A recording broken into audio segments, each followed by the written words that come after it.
महाराष्ट्रातील काँग्रेसचे कार्यकर्ते हे बब्बर शेर असून येत्या विधानसभा निवडणुकीत हे बब्बर शेर राज्यात काँग्रेस आघाडीचे सरकार आणतील असा विश्वास व्यक्त करत देशाचे विरोधी पक्षनेते खासदार राहुल गांधी यांनी कडेगाव येथे विधानसभा निवडणुकीचं रणशिंग फुंकलंय। वांगी येथे डॉक्टर पतंगराव कदम यांच्या पूर्णाकृती पुतळा अनावरण आणि लोकतीर्थ या स्मारक लोकार्पणानंतर कडेगाव येथील मातोश्री बयाबाई कदम महाविद्यालयाच्या प्रांगणात आयोजित जाहीर सभेत ते बोलत होते।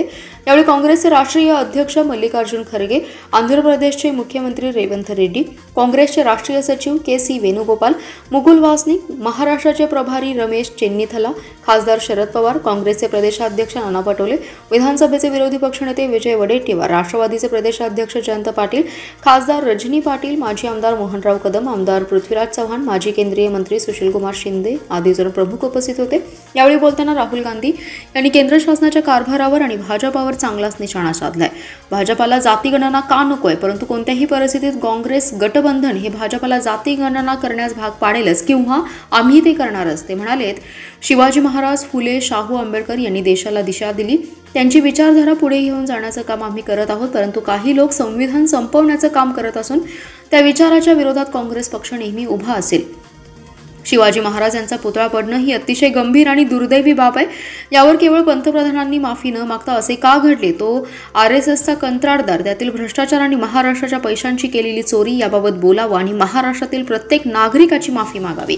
शिवाजी महाराज यांची मूर्ती बनवताना काळजीपूर्वक लक्ष का दिलं गेलं नाही याचं काय, असा प्रश्न त्यांनी उपस्थित केलाय। मोदी, शहा आणि भाजपानं आपलं सरकार मोडून त्यांचं सरकार तयार केले, परंतु आता आपण आपले महाविकास आघाडी सरकार सत्तेत आणायचं असंही ते यावेळी बोलताना म्हणाले।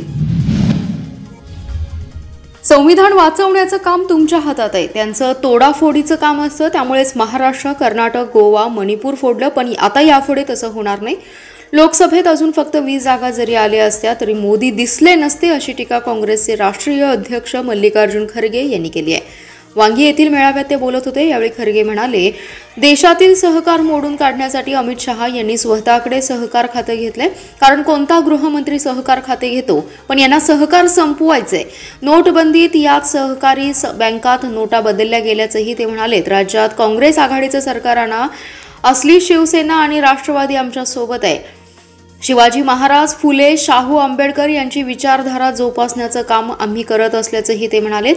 महायुती सरकार मुख्यमंत्री लाडकी बहीण योजना जाहीर केल्यापासून या योजनेची चर्चा राज्यभर सुरू आहे।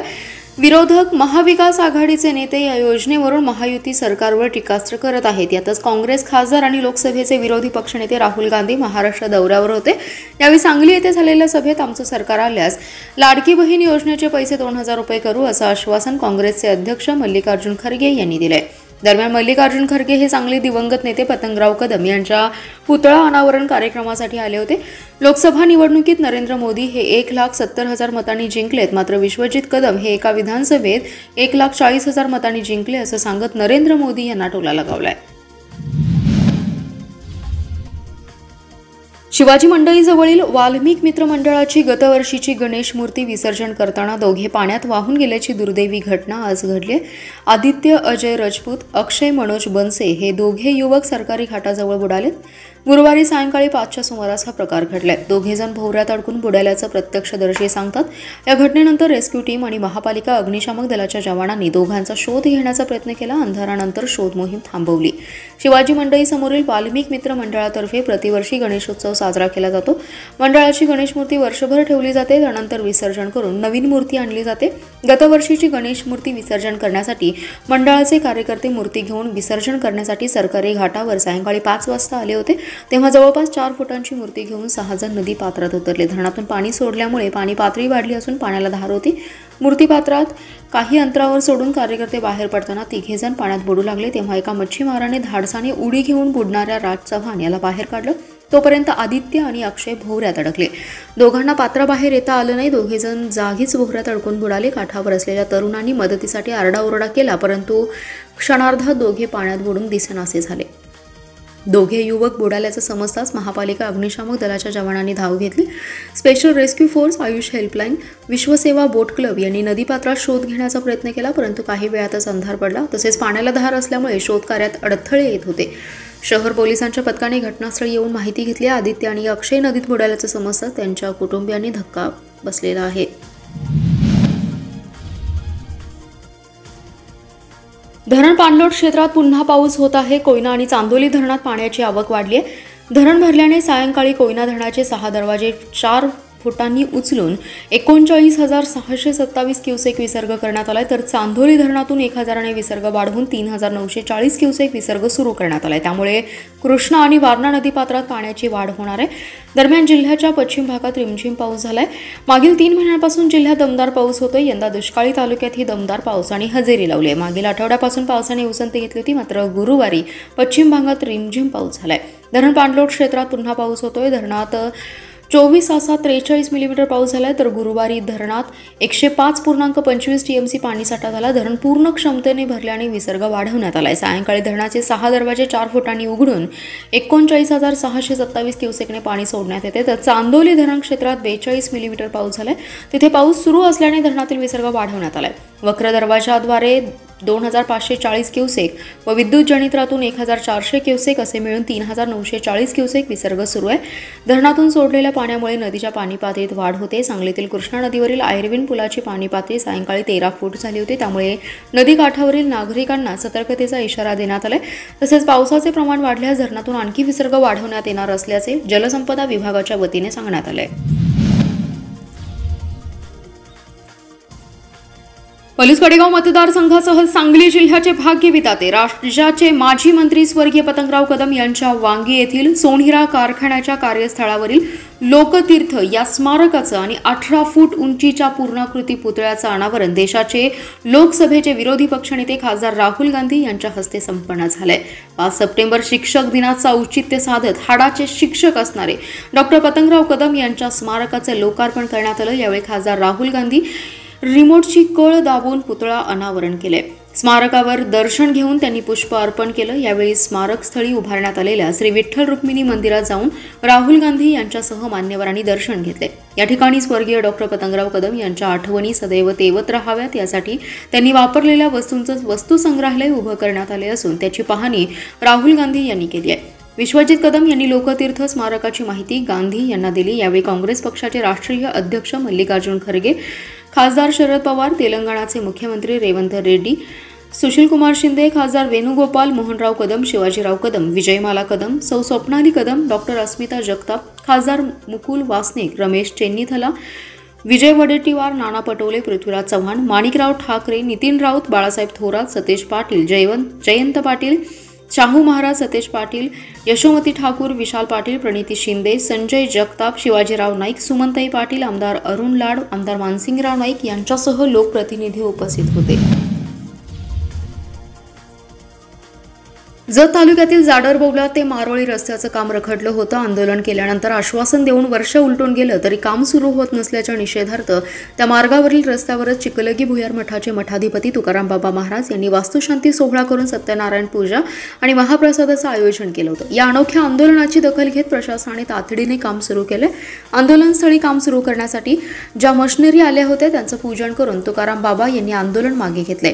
यावेळी मानव मित्र संघटनेचे पश्चिम महाराष्ट्र प्रमुख तथा पुणे येथील मानवाधिकार संघटनेचे संजय धुमाळ, उमेश मुल्ला, रामलिंग मेडेदार, अमृत पाटील महाराज, काटे महाराज जवळा, तुकाराम जोंधळे, नारायण नरळे, भारत खांडेकर, संतोष चेळेकर, महेश भोसले, सुनील कांबळे, आबा खांडेकर, मल्लेश हाताळी, आबा खांडेकर, मल्लेश हातळे, बसू बिराजदार, गंगास्वामी, सलीम अपराध उपस्थित होते. जाडरबोबला ते मारोळी रस्त्याची दुरावस्था झाल्याने सोनाळ येथे मागील वर्षी 9 ऑगस्ट रोजी रास्ता रोको करण्यात आला होता. त्यावेळी अधिकाऱ्यांनी काम सुरू करण्याचं आश्वासन दिलं. मात्र काम सुरू करण्यासाठी रस्त्याच्या कडेला आणि रस्त्यावर अंथरलं, पण त्यानंतर कुठेही तरी माशी शिंकल्याने हे काम रखडलं. काम रखडल्याने या मार्गावरून जाणाऱ्या पादचारी आणि वाहनधारकांना तारेवरची कसरत करावी लागते. प्रशासनाच्या भोंगळ कारभारामुळे काम रखडल्याचा निषेध करत तुकाराम बाबा यांनी आंदोलन पुकारलं होतं. सांगली महापालिकेतील 1272 मानधन, बदली, रोजंदारी कर्मचाऱ्यांना महापालिका सेवेत कायम करण्याबाबत शासनाचा विचार आहे. त्यामुळे महापालिकेने आस्थापना खर्चाचा सविस्तर प्रस्ताव सादर करण्याचे आदेश पालकमंत्री डॉक्टर सुरेश खाडे यांनी मुंबई येथे झालेल्या बैठकीत दिलेत. मुंबई मंत्रालयात पालकमंत्री सुरेश खाडे यांनी याबाबत बैठक घेतली. यावेळी प्रधान सचिव, नगरविकास विभाग प्रमुख डॉक्टर गोविंदराज, तसेच सचिव श्रीमती पवार, उपायुक्त वैभव साबळे, कामगार संघटनेचे प्रतिनिधी यांच्या उपस्थितीत ही बैठक झाली आहे. या बैठकीत बदली, रोजंदारी, मानधन कर्मचाऱ्यांना महापालिकेच्या सेवेत कायम करण्यासाठी सखोल चर्चा करण्यात आली। यामध्ये प्रधान सचिव यांनी बदली कर्मचाऱ्यांना महापालिकेच्या सेवेत कायम करण्याबाबतचा प्रश्न उपस्थित केला। याबाबत संघटनेचे अध्यक्ष तानाजी पाटील यांनी बदली कर्मचाऱ्यांची व्याख्या तसेच महापालिकेने त्यांना महापालिकेच्या सेवेत कायम करणं का गरजेचं आहे आणि याबाबत सर्वोच्च न्यायालयात, उच्च न्यायालयात कायद्यातील सर्व तरतुदी आणि यापूर्वी महापालिकेने बदली कर्मचाऱ्यांना महापालिकेच्या सेवेत कायम करण्याचा ठराव केलाय। प्रधान सचिव यांनी महापालिकेच्या आर्थिक परिस्थितीविषयी प्रश्न उपस्थित केला। पालकमंत्री सुरेश खाडे यांनी संघटनेची बाजू बरोबर आहे, कर्मचाऱ्यांना न्याय मिळणं क्रमप्राप्त आहे। महापालिका 10 ते 15 कोटी वार्षिक बोजा पेलू शकते। याबाबत उपायुक्तांनी प्रधान सचिवांना हमी दिली। यावर निधी कमी पडल्यास आम्ही तो उपलब्ध करून देऊ अशी ग्वाही खाडे यांनी दिली आहे। बैठकीमधील चर्चेनुसार निव्वळ आस्थापना खर्चाबाबतचा सविस्तर प्रस्ताव तयार करून तो शासनास पाठवण्याच्या सूचना पालकमंत्री सुरेश खाडे यांनी केल्या। जिल्हा परिषदेत सध्या सेवा ज्येष्ठतेनुसार बढतीचा सिलसिला सुरू आहे। आरोग्य विभागाकडील 62 आरोग्य कर्मचाऱ्यांची समुपदेशनद्वारे पदोन्नती देण्यात आली आहे। आरोग्य सहाय्यक मधून पर्यवेक्षक, आरोग्य सेवक मधून आरोग्य सहाय्यक अशी बढती देण्यात आली। पदोन्नतीमध्ये सर्वाधिक 39 महिलांचा समावेश आहे। स्थायी समितीच्या सभागृहात आरोग्य विभागाची पदोन्नतीची प्रक्रिया मुख्य कार्यकारी अधिकारी तृप्ती धोडमिसे यांच्या उपस्थितीत उपमुख्य कार्यकारी अधिकारी प्रमोद काळे, जिल्हा आरोग्य अधिकारी डॉक्टर विजयकुमार वाघ यांनी पूर्ण केली आहे। आरोग्य विभागांतर्गत आरोग्य पर्यवेक्षक, आरोग्य सहाय्यक या संवर्गातील आरोग्य कर्मचारी यांच्या सेवा ज्येष्ठतेनुसार खुल्या वर्गातून समुपदेशनद्वारे पदोन्नती देण्यात आली। आरोग्य सहाय्यक पुरुष या संवर्गातून आरोग्य पर्यवेक्षक पुरुष या संवर्गात 3 जणांना पदोन्नती, आरोग्य सहाय्यक महिलामधून आरोग्य पर्यवेक्षक महिला या संवर्गात 2, आरोग्य सेवक पुरुषमधून आरोग्य सहाय्यक पुरुष 20 आणि आरोग्य सेवक महिला या संवर्गातून आरोग्य सहाय्यक महिला या संवर्गात 37 जणांना पदोन्नती देण्यात आली आहे। यावेळी आरोग्य कर्मचारी संघटनेचे पदाधिकारी तसेच पदोन्नतीसाठी पात्र कर्मचारी उपस्थित होते। सदर पदोन्नतीबाबत सर्व संबंधित कर्मचारी आणि आरोग्य कर्मचारी संघटनांनी प्रशासनाचे आभार मानले। सांगली शहर आणि परिसरात शनिवारपासून गणेशोत्सवाला सुरुवात होणार आहे। या पार्श्वभूमीवर महापालिका प्रशासनाने गणेशोत्सवापूर्वीची सर्व तयारी पूर्ण केली आहे। गणेश मूर्ती विसर्जनासाठी 12 नैसर्गिक ठिकाणी, 34 कृत्रिम विसर्जन कुंड तर 25 मूर्तीदान केंद्र स्थापन केली आहेत। त्याच ठिकाणी प्रभागनिहाय निश्चिती केलेली आहे। महापालिकेच्या प्रभाग क्रमांक समिती 1 मध्ये सांगली येथील सरकारी घाट, विष्णू घाट, स्वामी समर्थ घाट, सांगलीवाडी येथील त्रिशूल घाट आणि चिंचबाग मैदान या ठिकाणी नैसर्गिक विसर्जन ठिकाणी निश्चित केले आहेत। तसेच 13 कृत्रिम कुंड आणि 5 मूर्तीदान केंद्र स्थापन केलेली आहेत। प्रभाग समिती 2 मध्ये 1 नैसर्गिक विसर्जन केंद्र तर 7 कृत्रिम कुंड आणि 4 मूर्तीदान केंद्र स्थापन केले आहेत। प्रभाग समिती 3 परिसरात 4 नैसर्गिक विसर्जन केंद्र तर 7 कृत्रिम कुंड आणि 9 मूर्तीदान केंद्र स्थापन केले आहेत। प्रभाग समिती 4 कार्यक्षेत्रात 2 नैसर्गिक विसर्जन तर 7 कृत्रिम कुंड आणि 7 मूर्तीदान केंद्र स्थापन केली आहेत।